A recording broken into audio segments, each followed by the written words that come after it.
Halo teman-teman semua, kembali lagi ke channel YouTube Geografi. Yang mana pada kesempatan kali ini aku bakalan mengundang teman aku yang bernama Sri Suwanu Sinaga untuk melakukan podcast dengan tema memulai karir pertambangan batubara lewat MT atau Manajemen Trainee di PLDP, PPA Leader Development Program. Tanpa berlama-lama, langsung saja kita lihat videonya. Selamat siang Ando, gimana kabarnya? Halo, selamat siang. Kabar sehat. Mantap. Berarti sekarang posisinya lagi di set ya, atau di rumah? Ya, ini lagi di site, Pri. Oke. Oh, kebetulan lagi onsite ya. Berarti ini hari keberapa onsite nih? Setelah cuti kemarin? Ini hari ke-9 lah sudah. Terakhir cuti kemarin kan hari ke-9. Oke, udah hari ke-9. Jadi teman-teman semua, Ando ini merupakan salah satu teman aku di Geodesi Undip Angkatan 2016 yang sekarang kebetulan Ando juga bekerja di salah satu kontraktor tambang batubara, yaitu di PPA. Apa Ando kepanjangan PPA? Jadi untuk PT PPA itu sendiri PT Putra Perkasa Abadi ya namanya. Oke, jadi teman aku si Ando ini bekerja di PPA, di PT Putra Perkasa Abadi, salah satu kontraktor tambang batubara yang berlokasi di Kalimantan dan juga di Sumatera ya, Ando. Benar seperti itu ya? Ya, benar, Fri. Ada Oke. di Kalimantan juga sama Sulawesi juga ya. Oke. Jadi pada kesempatan kali ini, Ando bakalan sharing nih sama kita semua terkait pengalaman dia memulai karir di tambang batubara lewat program MT atau Manajemen Training yang namanya itu PLDP atau PPA Leader Development Program. Nah, sebelum kita bahas banyak terkait PLDP, mungkin alangkah lebih baiknya Ando memperkenalkan diri dulu. Mungkin seperti background pendidikan, pengalaman organisasi, magang, dan kerja praktek atau apapun. Dipersilakan. Terima kasih ya untuk Apri kesempatannya. Ya teman-teman, perkenalkan untuk saya sendiri namanya Sri Suwanu Sinaga, ya biasa dipanggil Ando ya. Untuk pendidikan sama seperti Apri juga dari Teknik Geodesi Undip 2016. Nah, untuk kesibukan sekarang, puji Tuhan diberi pekerjaan yang layak lah untuk kegiatan sehari-hari saat ini, bekerja di kontraktor pertambangan batubara. Bisa ceritakan pengalaman organisasi kamu, magang, kerja praktek, dan juga proyek-proyek selama di kampus. Oke. Jadi untuk selama kuliah untuk aktivitas organisasi saya lebih sibuk atau lebih banyak aktivitas di organisasi Mapala atau mahasiswa pecinta alam, yang mana di tahun pertama saya kuliah itu saya sebagai anggota, lalu di tahun kedua saya sebagai pengurus, yaitu sebagai anggota dari bidang internal organisasi Mapala, yang mana nama Mapala ini Mapala Serpa Teknik Geodesi. Lalu di tahun ketiga saya diberi amanah jadi ketua Mapala, sampai di akhir saya kuliah saya menggeluti kegiatan pecinta alam ya, Pria. Lalu untuk selain kegiatan mahasiswa pecinta alam, aktif di organisasi Senat ya, untuk Senat mahasiswa tingkat Fakultas Teknik, yang mana saya sebagai anggota Komisi 4 dan Badan Legislatif. Nah, untuk anggota himpunan saya tidak aktif sebagai pengurus, cuma aktif sebagai anggota saja. Lalu untuk pengalaman proyek kerjanya saya geluti sama kuliah itu kurang lebih jenis proyeknya sama, cuman untuk proyeknya bisa dikatakan lumayan. Salah satunya contohnya saya lebih sering ikut proyek-proyek pengukuran pemetaan topografi ya, menggunakan teodolit ataupun waterpass, ataupun juga lebih sering pakai total station seperti itu, Fri. Selain itu untuk proyek-proyek yang lumayan juga itu pernah ikut bareng BIG ya, Badan Informasi Geospasial, yang mana proyek itu kami melakukan pengukuran titik-titik kontrol geodesi di Jawa Tengah sama Jawa Timur, di Kendeng ya kalau nggak salah. Lalu selain itu juga ikut proyek sendiri ya, kita pegang proyek kita sendiri yang mana pengukuran proyek bukan sendiri gitu loh. Jadi kita mendapat tawaran dari warga waktu itu untuk melakukan pengukuran lahannya. Jadi kita yang mengelola sendiri sampai finish proyek kemarin. Pengalaman yang mungkin tak terlupakan itu sih, kita bisa megang proyek kita sendiri. Mungkin itu aja Bro ya, proyek-proyek yang pernah saya pengalaman. Ataupun ketika magang juga ya, untuk magang kemarin kebetulan saya ikut dosen Bro. Itu kita magangnya sebagai pengolah data bidang tanah, yang mana lokasi pengukuran itu di Bali, cuma kita bekerjanya di kampus ya, jadi tidak langsung ke lapangan, melainkan bekerja melalui kampus saja karena mengolah data aja Frida. Oke, baik-baik. Dari ceritanya Ando tadi sudah disampaikan juga ya, misalnya pengalaman di organisasi seperti ikut di Serpa dan juga di Senat, terus pengalaman proyek-proyek yang lumayan banyak ya Ando di bidang pengukuran. Nah, tapi kalau yang aku tangkap tadi, kayaknya belum ada proyek yang ditambang ya sebenarnya. Memang sebelumnya belum pernah ditambang sama sekali ya. Oh iya Fri, kalau untuk tambang malah belum pernah sama sekali ya. Ini memang pertama kali masuk kerja langsung ditambang Fri. Untuk pengalaman di tambang memang belum pernah, sama kuliah belum pernah ada pengalaman bekerja di tambang Fri. Oke. Berarti memang untuk PPA itu pertama kalinya kamu daftar ya. Mungkin pas daftar pun pada waktu itu belum punya gambaran lebih lah terkait tambang itu seperti apa ya, Ando? Atau Ya, sempat benar. cari-cari info dari kenalan atau gimana? Untuk awal mula mengenal tambang sebenarnya udah kenal, cuma untuk orientasi bekerja di tambang itu belum ada orientasi bekerja di tambang waktu awal-awal lulus kuliah. Orientasinya tuh ya kemarin juga pengen bekerja atau ngincar di Badan Informasi Geospasial ya, Fri ya. Kemarin itu memang orientasinya. Cuman karena kita sebagai job seeker, ya jadi kita mencari yang ada lowongan yang sesuai sama kita ya, Fri. Jadi kemarin kebetulan ada ngelihat di Instagram, ya itu PLDP Putra Perkasa. Ya waktu ngelamar itu memang jujur belum tahu apa itu PLDP juga belum tahu. Cuman karena saya lihat, karena aku melihat ada itu makanya langsung sigap saya lamar. Ya memang nggak cuman di PPA saya lamar, banyak saya lamar. Cuman kebetulan untuk PPA ini sendiri dia itu dari semua yang saya lamar ini panggilan ketiga, dan prosesnya itu cepat. Jadi dalam kurun 1 bulan udah langsung bisa tanda tangan kontrak seperti itu. Jadi programnya baru tahu, oh ternyata PLDP itu seperti ini kayak gitu. Oke. Menarik sekali. Setelah ini kita bakalan bahas terkait PLDP itu seperti apa ya. Nah, tapi sebelum itu aku penasaran. Kan istilahnya kan kamu udah punya pengalaman lebih lah di kegiatan project gitu ya, kayak pengukuran tadi, topografi dan segala macam. Yang mana itu ilmu geodesi kita kepake lah itu di terestrial. Sebenarnya dari pengalaman kamu itu kira-kira menurut kamu pribadi itu mendukung nggak untuk pekerjaan kamu sekarang itu di PPA itu sendiri, atau malah kamu belajar hal baru di situ?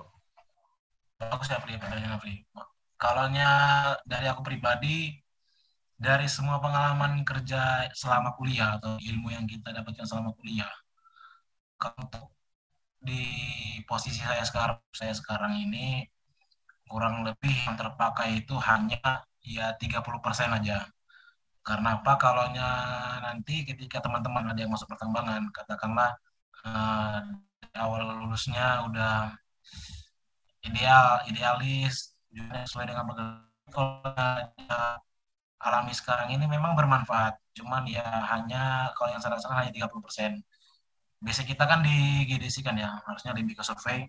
Cuman untuk saat ini posisi saya bekerja itu di pit control. Nah, pit control ini dia jobnya lebih ke dari namanya sendiri kan pit control, jadi di mengontrol pekerjaan-pekerjaan penambangan. Artinya untuk dengan kata lain itu mengontrol desain dari jika supaya jurusan kita itu sesuai dengan jurusan kita, harusnya posisi saya itu berada di kita. Itu malah banyak menerapkan ilmu yang kita punya sebelumnya, itu malah bagus di situ. Cuman di sini posisi pit control ya, kurang lebih sama, ya bermanfaat juga, lebih ke membaca, bisa membaca kontur ataupun menggunakan aplikasi software, kita gagok-gagok lagi. Cuman untuk kurang lebih bisa saya jelaskan aja ya, untuk job desk speed control itu dia kurang gambaran umumnya itu yang pertama kita merencanakan, maksudnya area yang melakukan aktivitas penambangan. Di sini kita akan melakukan menyusun peta penambangan ataupun peta penempatan feed sesuai rencana yang telah ditetapkan. Nah, setelah itu kita melakukan pemantauan feed yang mana di sini memastikan pelaksanaan penambangan dan disposal dengan desain dan target harian yang ditetapkan. Nah, untuk teman-teman yang belum mengerti ataupun masih awam dengan istilah-istilah penambangan, nanti mungkin bisa googling di googling untuk pit ini sendiri itu area yang digali atau untuk disposal ini sendiri itu adalah area yang dijadikan sebagai pembuangan material-material overburden. Overburden itu sendiri dia lapisan penutup ya, lapisan penutup batu bara atau material yang didapatkan. Setelah kita juga lakukan pemantauan terkait memonitor terkait productivity unit tersebut, lalu kita membuat laporan dan lain-lain. Kurang lebih seperti itu untuk gambaran besarnya. Sangat menarik sekali ya teman-teman semua. Nah, berhubungan sekarang Ando sudah bekerja di PPA ya sebagai pit control engineer. Nah, sebelum kita berbicara lebih detail lagi terkait job desk-nya pit control engineer itu seperti apa, mungkin alangkah lebih baiknya kita flashback lagi balik lagi ke masa kamu di PLDP gitu, pas di PPA Leader Development Program. Yang mana itu programnya setahuku 1 tahun ya. Nah, mungkin bisa di-share nggak ke teman-teman PLDP itu seperti apa, terus programnya itu ngapain aja selama 1 tahun, dan akhirnya kamu lolos. Oke, Fri. Jadi untuk teman-teman yang belum tahu PLDP ya, jadi PLDP itu sebenarnya sama aja dengan sebutan FGDP, cuman dia punya nama sendiri yang membuat dia itu identik bahwa itu FGDP-nya PPA. Jadi diberi nama PLDP, PPA Leader Development Program. Ini tuh kebetulan saya ini adalah batch 1, PLDP batch 1, yang mana sebelum batch 1 ini PPA itu nama sama dia, namanya itu FGDP. Itu dia dari tahun, saya lupa tahunnya, cuman sebelum saya itu udah ada FGDP juga di PPA. Cuman untuk lebih mensistematis programnya, ini membuat program lagi yang namanya PLDP yang lebih terstruktur lah. Jadi namanya itu PLDP PPA, dan saya ini adalah PLDP. Nah, untuk programnya itu seperti apa? Itu kurang lebih sama juga seperti FGDP. Yang pertama itu ada tiga bagian.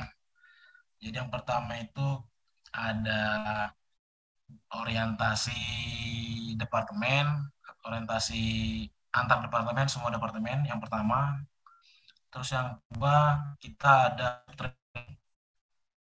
training ini, yang untuk orientasi departemen ini kemarin saya ikutin ada masa waktu selama 2 bulan.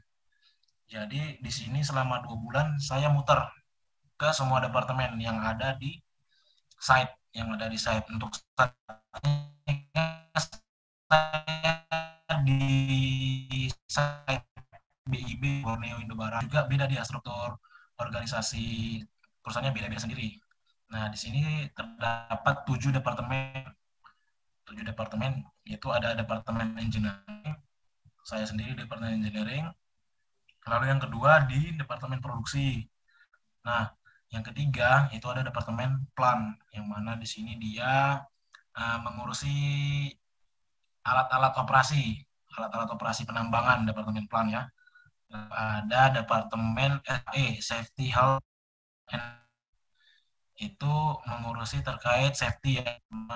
Lalu untuk yang departemen kelima itu ada Departemen FALOG, Finance Account dan Logistik, yang mengurusi terkait keuangan dan logistik ya yang dibutuhkan di site. Lalu untuk departemen yang keenam itu ada Departemen HCGA. Nah, Departemen Power. Lalu yang terakhir itu di sini ada Departemen PPA.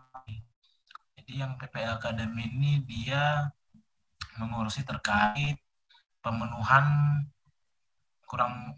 kalau nggak salah pemenuhan skill operator ataupun training operator yang mau skill up misalnya dari dia PC 200 skill up ke 300 skill up ke 400 sampai ke skill up ke yang jenjang lebih tinggi lagi, yang mana jenjang karirnya operator ataupun mekanik mereka yang ngurus departemen ini seperti itu. Nah, jadi dari 7 departemen itu selama 2 bulan dikasih kesempatan untuk muter rotasi supaya kita PLDP yang mengikuti PLDP program ini, saya engineering misalnya, saya mengetahui keterkaitan antara engineering dengan departemen lain. Jadi ketika kita bekerja, kita mengerti keterkaitan satu dengan yang lainnya. Nah, itu tahap pertama ya yang saya ikutin. Sebenarnya ada tahap sebelumnya, cuman itu nggak dimasukkan. Maksudnya tahap talsik sebelum saya masuk ke site, itu ada bintalsik dulu sebenarnya waktu itu. Bintalsik 1 bulan. Waktu itu saya bintalsiknya di Bogor gitu. Di Bogor. Itu selama 1 bulan, lalu masuk ke site. Nah itu tadi orientasi 2 bulan dulu. Nah setelah orientasi, lalu lagi ke departemen masing-masing. Jadi kita on job training, saya on job training di engineering. Nah, waktu itu saya belum langsung di pit control, masih tetap orientasi lagi di dalamnya.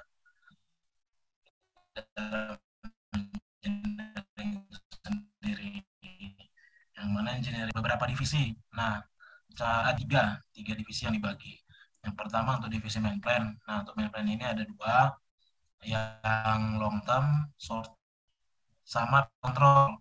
Nah, saya berada di bagian divisi ini. Lalu untuk yang divisi kedua itu ada section survei dan geologi dan geotek. Lalu untuk yang ketiga itu ada drill and blast, monitoring control atau MUCO, lalu ada civil, lalu di sini ada dispatch juga. Lalu selama on job training itu saya diberi waktu selama 8 bulan, Free. 8 bulan, yang mana itu selama on job training saya dituntut untuk bisa melakukan nyicil improvement, yang mana sebagai salah satu syarat untuk kelulusan kita mengikuti program ini. Untuk saya sendiri di bulan Februari kemarin, yang mana saya tanda tangan kontrak itu di bulan Maret. Jadi kurang dari 1 tahun saya sudah bisa tepat waktu lulusnya ya, Free. Itu yang mana syaratnya itu tadi kita melakukan project improvement, yang mana nanti akan dipresentasikan di site dan di HO seperti itu. Jadi ya kurang lebih untuk program FGDP itu kurang lebih di setiap perusahaan tambang itu sama, Free ya. Seperti itu, Free. Iya, berdasarkan cerita yang kamu sampaikan tadi, ya rata-rata setauku juga ya, FGDP itu juga hampir sama ya, yang mana di awal kita melakukan fase orientasi secara umum di seluruh section, terus kita pindah orientasi internal kita, katakanlah di engineering, nah seperti itu. Nah, tapi tadi ada yang menarik sih, kalau di tempat aku itu kan nggak ada bintalsik ya. Nah, sementara di kamu ada bintalsik kan, nah mungkin bisa di-spill nggak ke teman-teman semua, itu kalian ngapain aja aktivitasnya, biar teman-teman ada gambaran tuh di bintalsik. Dan kalau nggak salah kamu juga salah satu yang terbaik ya di bintalsik itu ya, Do. Nah, mungkin bisa ceritakan pengalamannya juga. Iya, Free. Jadi untuk bintalsik ini mungkin tahu ya, bintalsik pembinaan mental dan fisik ya. Itu kemarin langsung dipegang kali atau dikendalikan oleh tentara ya, tentara waktu itu. Itu namanya satuannya Pusdik Zeni di Bogor, kurang lebih sama ya. Ya penggemblengan lah ya, penggemblengan. Cuman ya nggak pure 100% penggemblengan.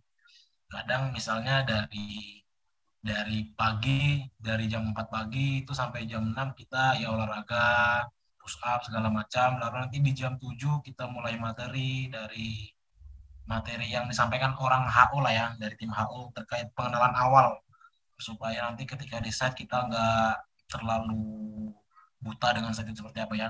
Jadi dia biasanya dari jam 7 sampai jam akhir materi itu kita di jam 4. Jam 4 itu biasanya ya udah selesai materi.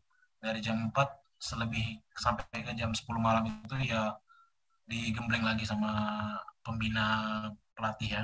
Seperti itu aja Free kurang lebih. Ya itu selama 28 hari seperti itu. Ada program juga dari HU ya, materinya itu mengenai ganti-ganti Free. Terkait hubungannya dengan di site ya.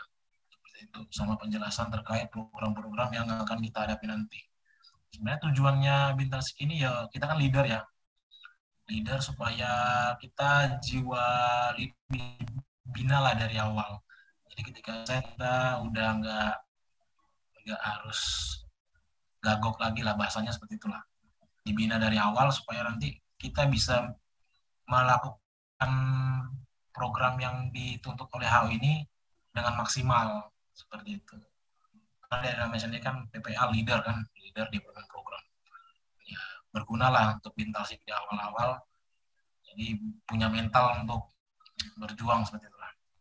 Oke, baik Do. Berarti nggak 100% penggemblengan ya istilahnya. Tetap selama Bintang Sik itu kalian juga mendapatkan materi-materi yang emang mendukung untuk proses ke proses selanjutnya itu. Nah, bicara terkait proses nih Do. Tadi kan kita udah bahas dari fase orientasi dan hingga ada presentasi akhir. Nah, tapi sebelum kamu bisa lolos di PLDP, pasti kamu melakukan proses rekrutmen kan? Dan tentunya itu salah satu hal yang krusial. Nah, hal yang krusial yang mana pasti teman-teman pengen tahu tuh prosesnya seperti apa. Karena setauku kan itu nggak cukup 1-2 hari doang kita akhirnya diterima di perusahaan itu kan, di perusahaan tambang itu. Pasti ada fase-fase rekrutmen. Nah, mungkin bisa di-share juga dong ke teman-teman terkait fase atau tahapan rekrutmen di PLDP itu seperti apa dan durasinya berapa lama.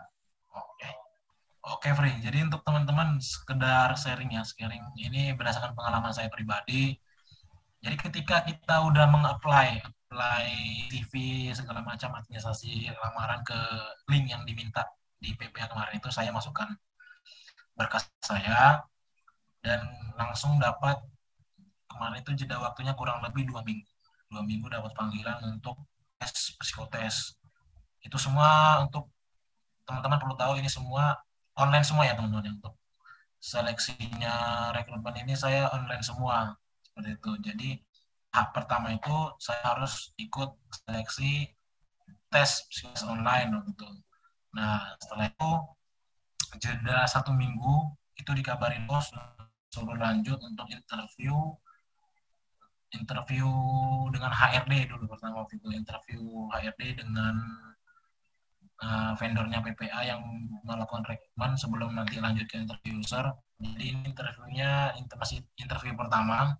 Di situ kita ditanyain ya seperti biasa, apa yang kamu ketahui tentang perusahaan ini, motivasi kamu bekerja di sini apa, ditanyain pengalaman kerja kita sebelumnya apa, terus dan lain-lain lah seperti tahu ya. Jadi kalau untuk tahap ini kemarin tuh ya agak lancar lah saya lewatin, karena yang penting sini kita percaya diri aja ya. Ketika rekrutmen itu percaya diri, nggak kelihatan gagu-gagu, terus kita kita tulis di CV itu kita menguasai, bisa menjelaskan dengan si yang mewawancarai ya kemarin itu. Dan setelah itu selang 1 minggu juga itu langsung disuruh interview user. Untuk interview user ini kita langsung diinterview oleh HO, Head Office, yang mana itu ada HO dari Head Office Jakarta sama dari Dep Head-nya di site. Jadi di situ saya diwawancarai oleh 2 orang, dan ketika teman-teman bisa sampai di tahap interview ini, kemungkinan untuk lulus itu udah mulai besar ya, kemungkinan untuk lulus itu udah mulai besar. Lalu di situ saya ditanyakan juga hal yang sama, cuman di sini dia lebih mendetailkan, lebih detail lah ya, pertanyaannya itu lebih ke pertanyaan terkait kompleks lah pertanyaannya, melihat seberapa ini kita untuk menekuni program ini. Kita kan, mereka kan butuh butuh manpower ataupun sumber daya yang konsisten mau mengikuti programnya sampai selesai gitu loh. Karena kan harapannya dari program ini mereka bisa memunculkan bibit-bibit unggul ya untuk kemajuan dan perkembangan perusahaan seperti itu. Jadi mereka lebih bertanya sedetail mungkin seperti itu. Nah, lanjut setelah itu tidak lama, langsung di hari itu juga saya dapat undangan melakukan medical check up. Nah, langsung medical check up dikabarkan 4 hari setelahnya langsung disuruh untuk berangkat ke Jakarta. Nah, di situ kita melakukan offering letter dan tanda tangan kontrak seperti itu. Jadi untuk tahapannya itu, kalau yang dirangkum itu ada psikotes online, interview dengan HRD yang pertama, interview biasa, lalu yang kedua ada interview user, lalu ada medical check up, offering letter, dan tanda tangan kontrak. Seperti itu, Free dan teman-teman. Ya, penjelasan yang cukup detail ya teman-teman dari Ando terkait proses ataupun alur rekrutmen di PLDP tadi. Nah, mungkin dari kami Ando bisa kasih tips and trick nggak buat teman-teman yang nantinya pengen daftar PPA atau PLDP-nya itu sendiri. Nah, setahu aku ya, PLDP itu akhir-akhir ini sering banget bukaan kan. Nah, mungkin jadi kesempatan ataupun opportunity buat teman-teman yang pengen daftar di PPA gitu. Kalau ditanya tips and trick, mungkin belum terlalu ini ya, Fred. Maksudnya dari sekian banyak lamaran yang pernah aku lempar lamaran, itu aku hanya bisa dihitung jari lah untuk interview yang aku itu hanya ada 5 kali interview lah waktu itu. 5 kali interview, dan ini yang PPA ini merupakan perusahaan kelima yang aku ikut interview. Cuman untuk yang aku tahu berdasarkan pengalamanku ketika interview di PLDP ini, sebenarnya kalau yang saya lihat itu PPA itu melihat yang pertama itu komitmen dia ya, komitmen si calon calon peserta yang ikut PLDP ini, dia itu benar-benar bisa komitmen nggak, bisa mau di develop nggak, bisa mau dikasih program nggak, seperti itu dulu yang pertama. Jadi kita tunjukkan niat kita, kalau niat kita itu memang mau ataupun komitmen untuk mengikuti program yang disediakan dari PPA itu sendiri. Itu dulu yang pertama, kita tunjukkan etikat baik kita, komitmen kita mau gitu, mau mengikuti serius. Yang mana yang kedua, sebelum kita mensubmit berkas, alangkah lebih baiknya kita di CV ya, Fri. Mungkin Afri lebih pengalaman ataupun lebih mahir terkait CV ya.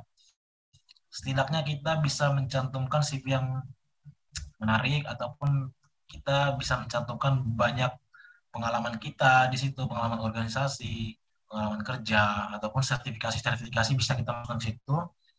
Itu mungkin bisa lebih menjadi nilai tambahan, lirikan perusahaan ke kita itu lebih bisa disoroti lah sama perusahaan.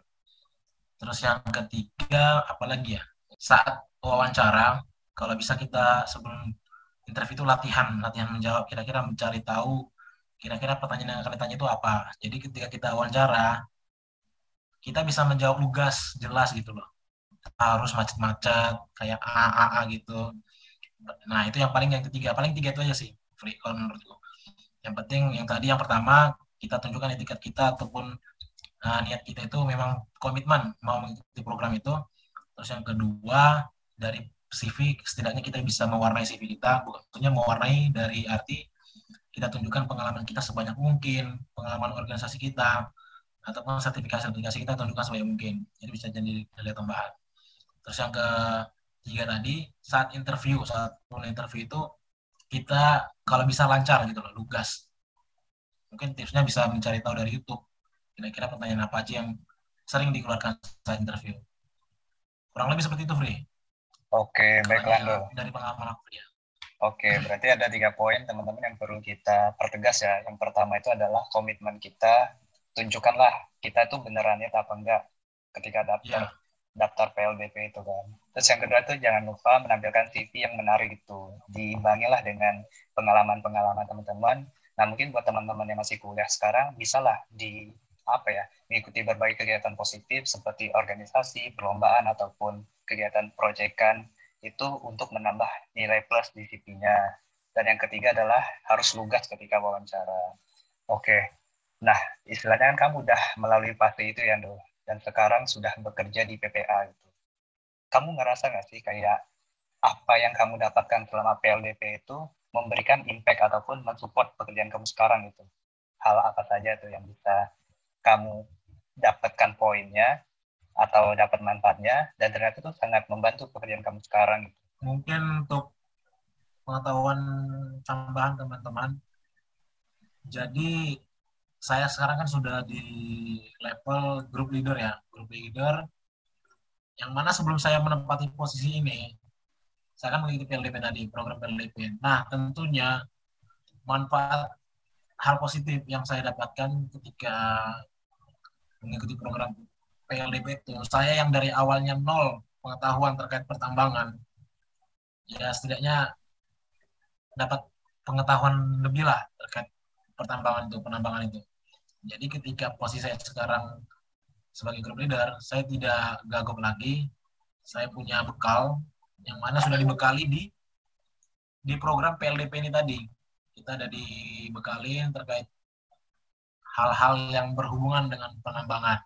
Itu justru sangat mendukung sekali ya, Pri, untuk posisi job desk saya sekarang ini, untuk pekerjaan saya sekarang ini sangat mendukung. Terus selain itu untuk benefit positifnya, yang tadi ya, kita bisa di-develop dari sisi leadernya juga, kita di-develop, kita bisa menjadi seorang pemimpin yang baik. Terus yang kedua di sini, mungkin saya dapat ilmu yang mungkin nggak diajarkan di kuliah juga ya. Itu lebih, sebenarnya yang lebih penting di penambangan ini adalah ilmu komunikasi. Maksudnya komunikasi kita dengan rekan-rekan kerja itu penting di sini. Bahkan itu nomor satu sih pertama menurut saya. Bukan ilmu terkait materi, skill software atau segala macam belum. Kalau saya justru di penambangan itu yang penting di sini adalah skill komunikasi. Kalau kita bisa berbaur dengan baik dengan lingkungan kita, kita bisa nyaman kerjanya. Tapi kalau misalnya kita belum bisa berbaur dengan lingkungan kerja, malah kita merasa terintimidasi terus setiap hari. Kita merasa pekerjaan kita itu berat. Nah, kalau misalnya kita udah dekat atau berbaur dengan orang lain dengan baik, kita menjalani aktivitas itu ya enjoy gitu. Sebenarnya benefitnya ya saya dapatkan di situ tadi, di PLDP tadi kan ada bekal Bintalsik. Ya kita harus siap mental juga, apalagi di pertambangan Afri ya. Mungkin Afri juga tahu gimana tekanan ataupun pressure yang dikerja di tambang. Ya harus kuat mental juga, harus kuat mental sama ya fisik itu harus kita akuin ya, Afri ya. Iya, betul Kalau sekali. kita nggak kuat mentalnya bisa keluar kita dari ya, bisa nggak tahan, bisa nggak lanjut malah. Iya. Nah mungkin ya benar-benar yang saya rasakan benar-benar ya saya dididik lah, saya diajarkan arti dari ya perjuangan lah, bertahan gitu. Ya begitulah Fri ya, kurang lebih manfaat positif dari PLDP ini ya kita dimasukkan ke perusahaan besar, tapi ya nggak langsung cemplung gitu aja, kita dibekalin supaya kita nggak penyet besar tadi gitu loh. Nah, ini saya sampai sekarang masih bisa beradaptasi, masih bisa bertahan ya puji Tuhan lah. Setuju banget tadi Ando. Salah satu poin utama kita kerja di tambang adalah komunikasi. Karena itu penting banget lah komunikasi pada atasan maupun kepada bawahan dan juga teman-teman yang selevel sama kita itu. Dan mungkin tambahan juga nih sama teman-teman ya. Ya, Salah satu enaknya kita di MT itu mungkin kita nggak mulai levelnya itu dari nol gitu. Soalnya banyak banget ya ya kalau benar. yang jalur. Nah, kalau jalur non MT atau FGDP itu mereka harus benar-benar dari bawah gitu, dari nol gitu. Dan itu perjuangannya tuh benar-benar kerasa banget gitu. Nah, sebenarnya kita lolos di FGDP ataupun MT ini bersyukur banget lah karena kita tuh nggak startnya dari nol kayak teman-teman kita yang lain itu, kayak senior-senior kita sebelumnya yang tidak melewati jalur ini gitu kan. Nah itu mungkin tambahan juga sih dari aku ya, menambahkan apa yang sudah kamu sampaikan tadi. Poin-poin yang pertama, ya kerasa banget kan dari Masya. karena kita karirnya ya, maksudnya percepatan karir, mungkin yang kita harapkan tadi tuh mental kita butuh itu, karena kan ada juga orang-orang yang bakal iri yang dia masih berjuang lewat, sementara kita baru masuk udah langsung level atas gitu loh. Nah mungkin di situ kita dituntut leader kita seperti apa. Nah seperti itu ya. Iya setuju banget sih, komunikasi. Terus yang kedua, leadership ataupun mental kita harus kuat lah dalam melakukan aktivitas di pertambangan itu. Nah tentunya kan kamu sudah melewati semuanya hingga akhirnya bekerja, udah merasakanlah pahit manisnya gimana. Dari awal yang kamu bilang tadi nol banget, karena dari ceritamu tadi kan proyekannya tuh emang kebanyakan geodesi lah gitu istilahnya. Gak ada sama sekali tuh menyentuh tambang sama sekali. Akhirnya kamu keterima di PPA, di PLDP, kerasa banget lah dapat ilmu pertamanya seperti apa itu. Nah mungkin ada nggak sih harapan dari kamu Yando? Sebelum kita tutup, harapan dari kamu untuk program PLDP nantinya ke depan seperti apa harapanmu, dan juga untuk perusahaan kamu sekarang seperti apa, dan mungkin untuk kamu pribadi dan para teman-teman yang pengen daftar tambang tuh. Paling untuk yang pertama, harapan dengan program PLDP yang ke depan, harapannya itu lebih ini ya, maksudnya lebih, memang kita dari PPA ini masih dikatakan masih proses menuju maju lah ya, artinya masih berkembang terkait PLDP-nya, karena kan saya kan masih batch 1. Tentunya banyak hal-hal yang harus diperbaiki terkait program-programnya. Harapan kedepannya mungkin PLDP ini sudah punya program yang mantap lah, yang bisa memunculkan bibit-bibit unggul untuk memajukan kemajuan perusahaan. Itu paling harapannya untuk PLDP PPA ya paling, dan ya juga yang untuk teman-teman khususnya untuk alumni teknik geodesi ataupun teman-teman teknik geodesi yang bakal lulus, kalau memang belum ada kepikiran untuk masuk tambang, mungkin bisa dipikir-pikir dari sekarang. Dan kalau sudah kepikiran mau masuk tambang, mungkin bisa dipersiapkan apa yang perlu dipersiapkan masuk tambang. Nah kita harapannya bisa kita ramaikan ataupun kita perbanyak sosialisasi kumpulan alumni kita ataupun lulusan dari teknik Sindip yang bisa bekerja di perusahaan-perusahaan besar, salah satunya di perusahaan pertambangan seperti itu. Harapannya seperti itu, kita punya banyak alumni Afria, punya banyak lulusan teknik geodesi yang bekerja di pertambangan, karena kan kita bisa bangga gitu alma mater kita bisa memberikan peran ilmu kita di dunia pertambangan seperti itu. Selanjutnya sebelum mengakhiri kegiatan sharing kita, mungkin kamu bisa sampaikan closing statement lah gitu. Silakan, ini bebas itu, terserah. Bebas ya. Closing bebas. Statement. Iya, kasih aja quote bijak. Mungkin aku lebih ke ini ya. Kalau memang teman-teman sudah niat ataupun mungkin ada yang belum tahu mau kemana arahnya terusnya untuk geodesi, mungkin ini konten ini mungkin bisa memberi pencerahan ya. Sebenarnya kalau kita ikut program ini kita harus merasa beruntung karena kita yang pengalaman apa-apa kita bisa dibekali, dan itu memang untuk kita sendiri. Jadi untuk mengikuti program ini tidak ada ruginya, malah justru memberikan banyak hal positif. Jadi teman-teman yang masih bingung mau kemana arahnya, ini bisa jadi satu referensi ya untuk teman-teman ngikutin program PDP yang nggak mungkin FGDP dari perusahaan-perusahaan tambang lainnya seperti itu. Mungkin itu aja ya dari saya. Saya juga punya kurangnya, mungkin mohon maaf kalau misalnya dirasa sok tahu atau apa ya, kita kan sharing pengalaman ya Pria. Yang saya sharing dari tadi itu ya berdasarkan pengalaman saya Pria, perspektif dari pengalaman saya sendiri. Ya gitu. Oke, terima kasih banyak ya Ando atas waktunya, atas kesempatannya. Sama-sama. Udah mau sharing-sharing sama kita. Ya. Iya. Dan buat teman-teman semua, diambil poin positifnya dari diskusi kita kali ini, dan dilupakan hal-hal negatif yang mungkin tidak ada faedahnya gitu ya. Nah, mungkin sharing session kita pada kali ini dicukupkan di sini aja. Harapannya Ando bisa tetap berkembang terus karirnya ke depan, bisa sukses. Amin amin ya rabbal alamin. Dan semoga alumni Teknik Geodesi Undip ya terutama bisa mengikuti jejak-jejak Ando, jejak-jejak teman-teman yang lain, senior-senior kita yang bisa berkarir di perusahaan-perusahaan tambang, minyak, dan segala macam lah gitu, yang tentunya membanggakan alumni kita tersebut. Mungkin itu dari aku, Ando. Sekali lagi terima kasih banyak udah mau memberikan kesempatan kamu, karena waktu istirahat kamu kayaknya kepake ya buat kegiatan sharing-sharing ini. Terima kasih banyak, Ando. Ya, semoga bisa ngobrol secara langsung nantinya. Ya, kapan-kapan lah kita main di Semarang lagi gitu ya kan, reuni. Oke, sekali lagi makasih Ando, dan terima kasih buat teman-teman yang sudah menonton kegiatan sharing session kita pada hari ini. And see you. Makasih semuanya. Makasih ya Pria. Baiklah teman-teman, itu tadi video yang sangat menginspirasi dan juga sangat memberikan banyak pelajaran untuk kita. Harapan aku ke depannya, aku bisa membuat video-video yang lebih produktif lagi tentunya. Demikian dari aku, see you.